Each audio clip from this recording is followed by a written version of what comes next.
Amados, vamos juntos abrir a palavra para o Salmo 2. Você pode abrir a Bíblia ou acessar aí no seu aparelho para que a gente possa acompanhar a leitura desse Salmo 2.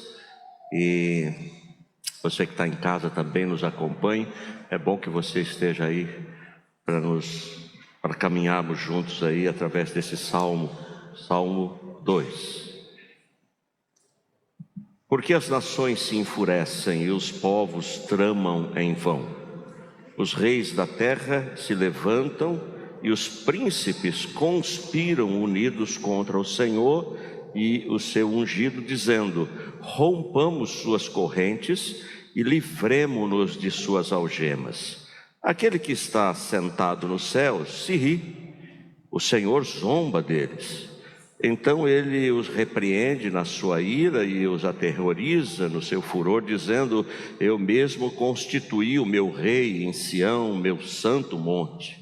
Proclamarei o decreto do Senhor. Ele me disse: tu és o meu filho, hoje te gerei. Pede-me e te darei as nações como herança e as extremidades da terra como propriedade. Tu as quebrarás como uma vara de ferro e as despedaçarás como se fossem vaso de barro. Agora, ó reis, sede prudentes, juízes da terra, acolhei a advertência. Cultuai o Senhor com temor e regozijai-vos com tremor. Beijai o filho para que ele não se irrite e não sejais destruídos no caminho, porque em breve sua ira se acenderá. Bem-aventurados todos os que confiam nele. No livro de Atos dos Apóstolos, nós temos a revelação do autor. Quem é o autor do Salmo? Está aqui revelado para nós. Tu falastes pelo Espírito Santo por boca do teu servo, nosso pai Davi. Porque se enfurecem as nações e os povos conspiram em vão, os reis da terra levantam e os governantes se reúnem contra o Senhor e contra o seu ungido. Atos capítulo 2, os versos 25 a 26, revelam então que o Salmo 2 é o salmo composto por Davi. É Davi quem escreve este salmo. Este salmo é um dos mais citados no Novo Testamento. Mais de 18 vezes aparece a citação do Salmo 2. É um salmo de coroação, é um salmo messiânico, é um salmo que se refere profeticamente a Jesus. O salmista, inspirado pelo Espírito Santo, quer revelar que Deus triunfará através do seu ungido, o Senhor Jesus. Quando eu e você nos sentimos desencorajados pelas injustiças, pela maldade, pela perseguição gratuita, pela morte de crianças, pela perseguição a religiosos no mundo, pelas coisas que acontecem próximas de nós e também distante de nós, quando formos desencorajados pela aparente vitória do mal, quando nos sentimos amedrontados, com ódio crescente, intimidados pelas oposições, é muito bom e faremos bem voltar os nossos olhos para este salmo. Aliás, nós temos vários textos na Bíblia que nos mostram que Deus é o Senhor da história e continua tendo o controle de todas as coisas. Às vezes nós estamos amedrontados, imaginando que estamos à deriva, que estamos à mercê aí das forças do mal, mas de repente uma leitura assim encoraja, traz ânimo para a gente continuar. Vamos juntos aí, o verso 1 a 3, se você puder me acompanhar aí. Porque se amotinam as nações e os povos tramam em vão. Os reis da terra tomam posições e os governantes conspiram unidos contra o Senhor e contra o seu ungido e dizem: façamos em pedaços suas correntes, lancemos de nós as suas algemas. Irmãos, o mundo, o povo, não suporta os caminhos de Deus. Todas as vezes que eu e você falarmos que somos sim dirigidos, orientados e cremos integralmente na palavra de Deus, isso suscitará uma revolta nas pessoas que estão próximas de nós. Você pode falar que é contrário a qualquer coisa, menos falar que você crê em Deus, que você crê na palavra de Deus, na revelação da palavra de Deus. O povo, o mundo eles não querem as leis de Deus, os conselhos de Deus, não querem Deus na sua vida. Aliás, eles não suportam a ideia da exclusividade de Jesus. Eu sou o caminho, a verdade e a vida, e ninguém vem ao Pai senão por mim. É algo que soa como uma violência na ideia de que existe uma pluralidade, existem caminhos, existem maneiras. E dizer que é exclusiva essa obra de Cristo é realmente politicamente incorreto, né? João revela a natureza da condição da alma humana. E isso é importante entendermos, porque às vezes se levantam pessoas imaginando que a educação, que o investimento na educação vai ajudar, vai transformar as pessoas. Mas João nos conta que há uma inclinação no homem que não pode ser e não será tratada senão pela exclusividade da obra que Cristo realizou. Olha o que diz João 3,19. E a condenação é esta, que a luz veio ao mundo, os homens amaram mais as trevas do que a luz, porque as suas obras eram más. O homem, o mundo, as pessoas gostam das trevas. Elas são amantes das trevas. A luz não é algo que as pessoas buscam, é algo que deve ser de alguma maneira evitado, porque as pessoas vivem daquilo que é imoral, praticam aquilo que é reprovável e se divertem com o trivial e com o banal, não é? Então submeter-se a Deus é sinônimo de escravidão, é sinônimo de você perder a sua liberdade, e as pessoas não querem isso. Ensinar a palavra de Deus é diminuir a possibilidade do pecado, da maldade.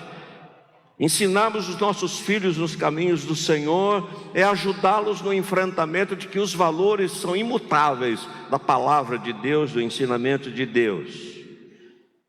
Então o esforço do sistema chamado mundo é no sentido de nos libertarmos, de nós vivemos cada um a nossa vida do jeito que nós achamos que devemos viver e não prestarmos contas para ninguém a respeito das nossas decisões. O conhecimento de Deus incomoda. Todas as vezes que eu e você nos afastamos de Deus e temos a oportunidade de que o Espírito Santo de Deus nos lembre verdades que nós já conhecemos, isso nos incomoda. A gente não quer ser lembrado. Embora isso esteja vivo dentro de nós, a gente não quer ser lembrado de coisas que sabemos desagradam a Deus. Evitamos ser confrontados com a palavra de Deus, porque isso coloca freio, isso restaura a boa confiança, a boa consciência e nos traz o temor do nome do Senhor. Eu andei pesquisando alguma coisa sobre aborto. As estatísticas elas são não são muito confiáveis, principalmente no Brasil. Mas estima-se hoje que no último ano foram cometidos 50 milhões de abortos.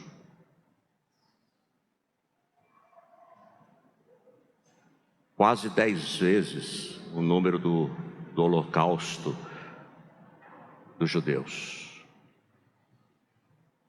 Estima-se hoje que no mundo foram cometidos 50 milhões de abortos. A vida pode ser vivida como eu quero, do jeito que eu quero. Se surgir uma gravidez, sempre vai aparecer alguém que tem uma alternativa para o incômodo, para o estorvo de uma gravidez indesejada, não é?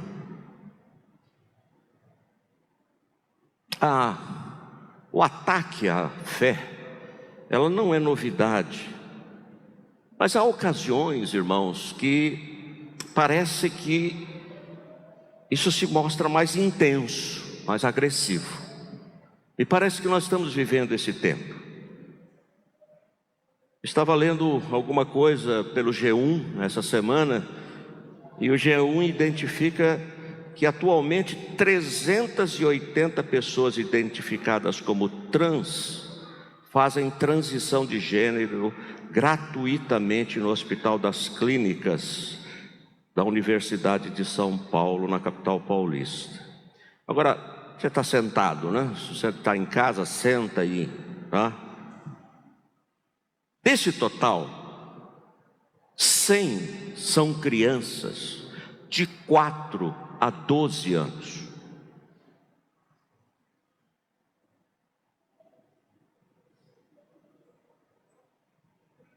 (180) são adolescentes de 13 a 17 anos e 100 são adultos a partir dos 18 anos. O jornal ou o portal G1, e eu fiquei olhando, imaginando o que uma criança de 4 anos de idade pode ter como definição da sua sexualidade. E é assustador pensar que são pessoas que nos lideram nessas pesquisas e em todos esses movimentos. Então, quando a gente fala da palavra de Deus, do ensino bíblico, nós somos retrógrados, nós somos pessoas antiquadas. Quando nós falamos de um casamento monogâmico, quando nós falamos da fidelidade, quando nós falamos da moça se guardar virgem para o casamento, isso é motivo de piada, de brincadeira, as pessoas riem de nós.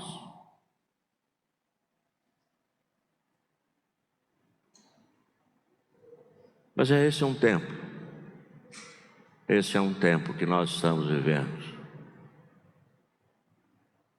Me parece que nós estamos anestesiados como igreja, e muitos pais anestesiados, e trazer os filhos para um tempo de comunhão, de aprendizado na igreja, se constitui um calvário. As pessoas na escola, no mundo, não estão brincando. Elas não estão brincando. O jogo é jogado. O jogo é jogado. Versos 4 a 9. Do seu trono nos céus o Senhor pôs-se a rir e caçoa deles. Em sua ira os repreende, em seu furor os aterroriza, dizendo: eu mesmo estabeleci o meu rei em Sião, no meu santo monte. Proclamarei o decreto do Senhor. Ele me disse: tu és meu filho, eu hoje te gerei. Pede-me e te darei as nações como herança e os confins da terra como sua propriedade. Tu as quebrarás com vara de ferro e as despedaçarás como um vaso de barro. O Salmo 1, a palavra de Deus é valor inegociável na vida do justo. Não negociamos as verdades da palavra de Deus, está fora de cogitação. Enquanto o Salmo 2 descreve a supremacia de Cristo na história sobre justos e sobre injustos. O Senhor reina. Então nós aprendemos nesse Salmo 2, ou nesses Salmos, que a vida deve ter como fonte a palavra de Deus, e o foco sempre é Cristo, Cristo de Deus. Não é o conhecimento de verdades ou doutrinas, mas o conhecimento da verdade, isto é, a verdade encarnada, e essa verdade é Cristo. A singularidade de Jesus é princípio inquestionável, inegociável da igreja. Não negociamos, não estamos aceitando nenhum tipo de proposta quanto à singularidade de Jesus. É elemento essencial na sua identidade. Às vezes a gente ouve músicas e gostamos muito de alguns ensinos, ou até do desenvolvimento que é feito aí através dos adventistas. Há muitas crianças aqui que estudam no colégio adventista, e estudando um pouquinho melhor a doutrina deles, a questão do sábado não é a principal. A questão do sábado, ela é a menor, porque há um entendimento que ainda a obra da salvação está incompleta.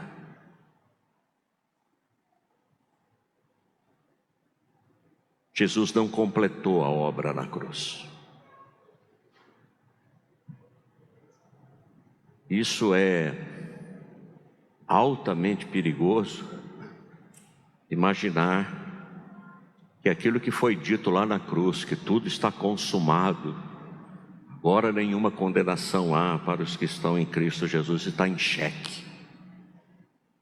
Não estou questionando aqui o valor e a importância do ensino das escolas, mas apenas alertando que é muito sutil essa doutrina. E quando a gente fala da singularidade da obra inquestionável realizada por Cristo na cruz do Calvário, isso nos identifica, é essencial para a vida da igreja. Nós temos Jesus como nosso único e suficiente Salvador. Sem esse princípio de reconhecermos Jesus como o Filho de Deus, o nosso Senhor e o nosso Salvador, a igreja não teria sido constituída. A igreja não teria se expandido no mundo e enfrentado todas as perseguições que enfrentou e todas as forças que se levantaram contra ela. Não teria atravessado os séculos, não teria chegado até nós. Hoje, se essa mensagem da exclusividade de Cristo, da singularidade de Cristo, não tivesse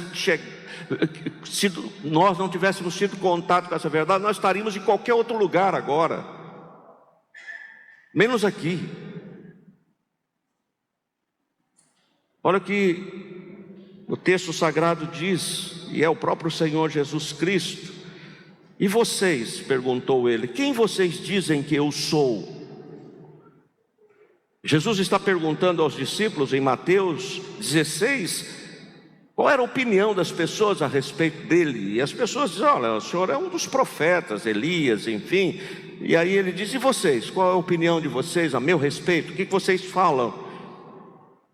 Quem vocês dizem que eu sou? E aí Simão Pedro respondeu, tu és o Cristo, o Filho do Deus vivo. Respondeu Jesus, feliz é você, Simão, filho de Jonas, porque isso não lhe foi revelado por carne ou sangue, mas por meu Pai que está no céu. A igreja está alicerçada sobre Jesus, sobre a fé exclusiva em Jesus, inegociável. E aí o salmista, ele está dizendo, olha, Deus triunfará através de seu ungido, o Senhor Jesus Cristo. Então o valor desse salmo para nós reside na realidade de que o nosso Senhor Jesus, e com Ele todos os justos e fiéis, santos, triunfaremos Apesar de todo o ódio, a igreja prossegue. Os obstáculos, as oposições. Então, novamente, quando você se sentir desencorajado por testemunhar a sua fé lá na escola, quando você se sentir desencorajado para falar daquilo que são valores inegociáveis da sua vida, no seu namoro, nos seus negócios, na sua relação familiar, quando você falar sobre a alegria de ter uma vida de fidelidade no relacionamento conjugal, e isso merecer qualquer tipo de zombaria, de descrédito, de crítica, a gente é alimentado, a gente é revigorado, porque a Bíblia, a palavra de Deus garante que Deus triunfará através de seu ungido. Verso 10 e 12. Por isso, ó reis, sejam prudentes e aceitem a advertência, autoridades da terra. Por isso, Maduro, aceite a advertência enquanto é tempo. Por isso, Luiz Inácio Lula da Silva, aceite a advertência enquanto é tempo, há tempo.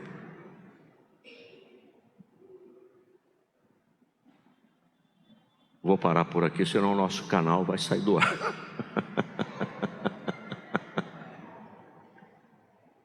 Algumas palavras que você fala e que a internet identifica aí. Mas também não tenho medo de ser preso, não.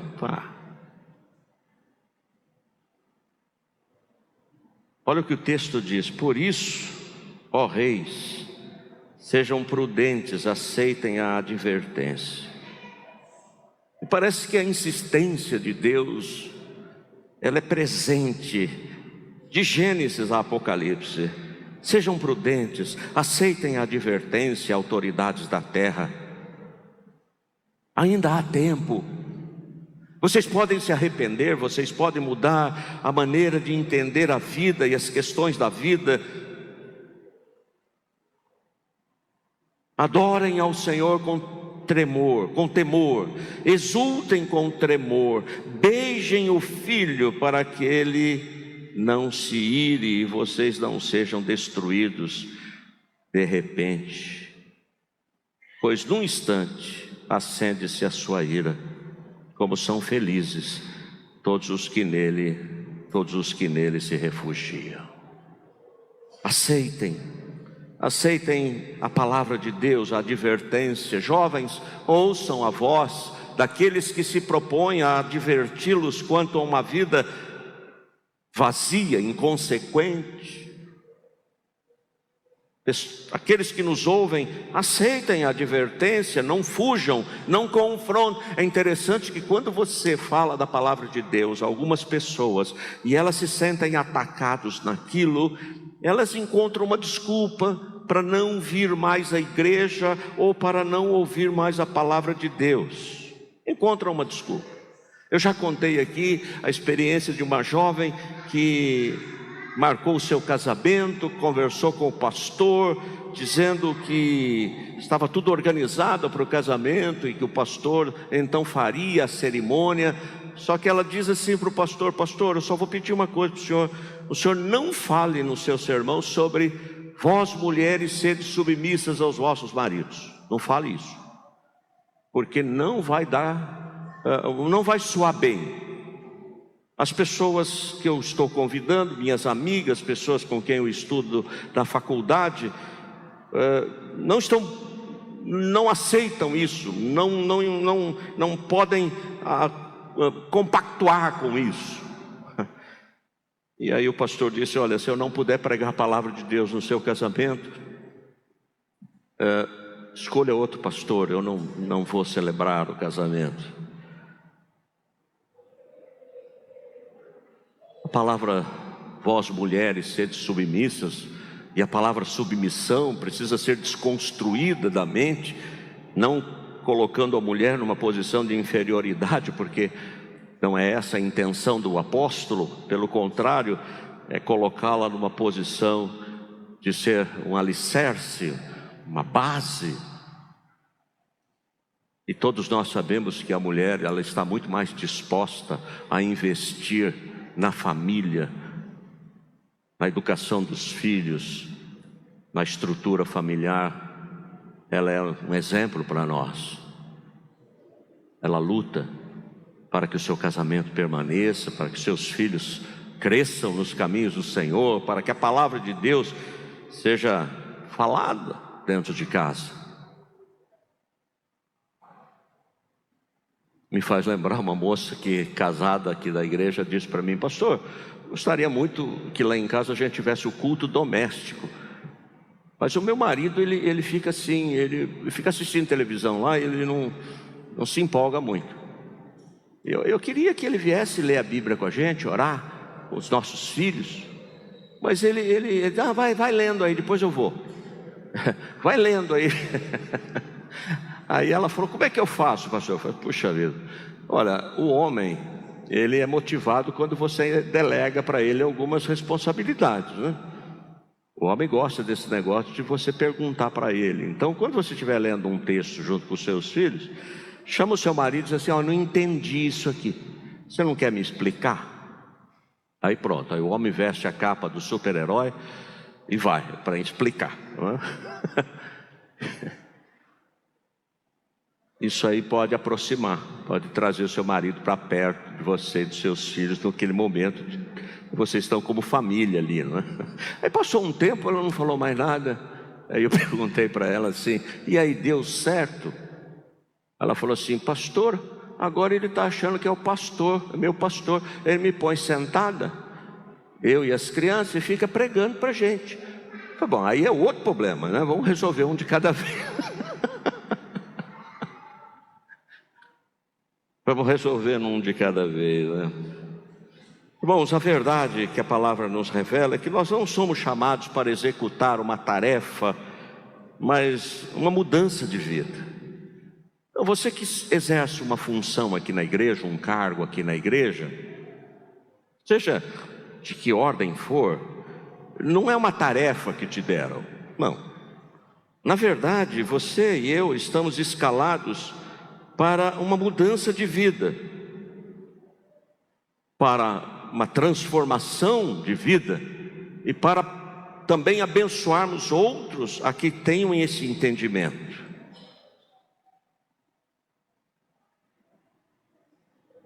E se existe algo que eu e você devemos fazer quando estamos investidos de uma responsabilidade, é fazer isso com muito amor, com muita dedicação,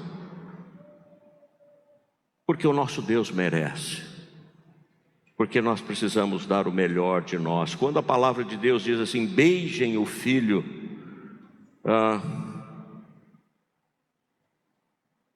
é algo que tem a ver com respeito, lealdade, é algo que tem a ver com intimidade.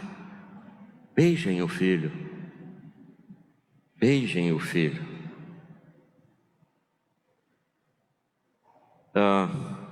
Um estudo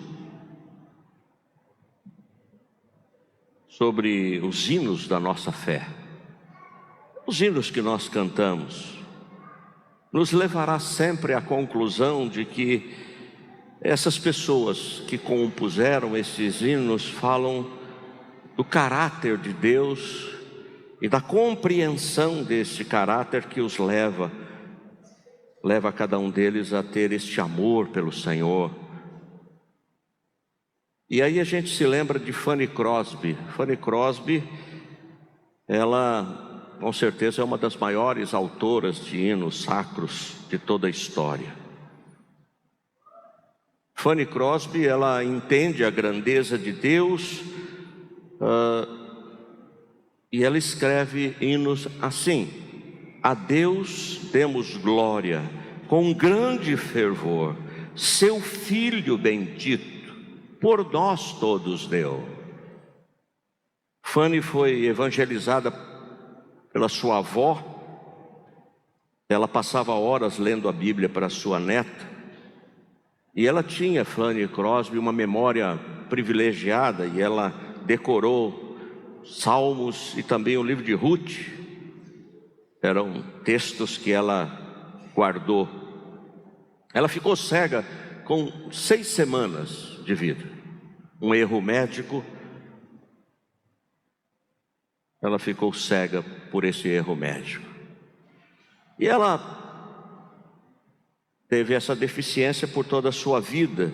Mesmo assim, Fanny Crosby, ela colocava toda a sua fé e a certeza que habitava o seu coração na letra dos seus hinos.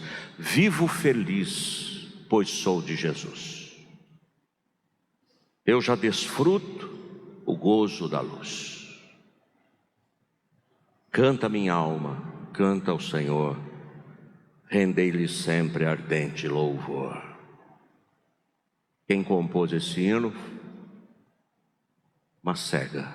Vivo feliz, pois sou de Jesus. Eu já desfruto o gozo da luz. Desde a sua infância, Fanny Crosby tinha um pedido, e ela repetia esse pedido nas suas orações. Ela disse o seguinte: ao entrar no céu, o primeiro rosto que eu quero ver é o rosto do meu Salvador. E aí ela escreve: minha possessão eterna, és o meu maior amor, bem maior que o bem da vida, és meu Deus, meu Salvador. Junto a ti, quero andar contigo sempre na jornada minha aqui.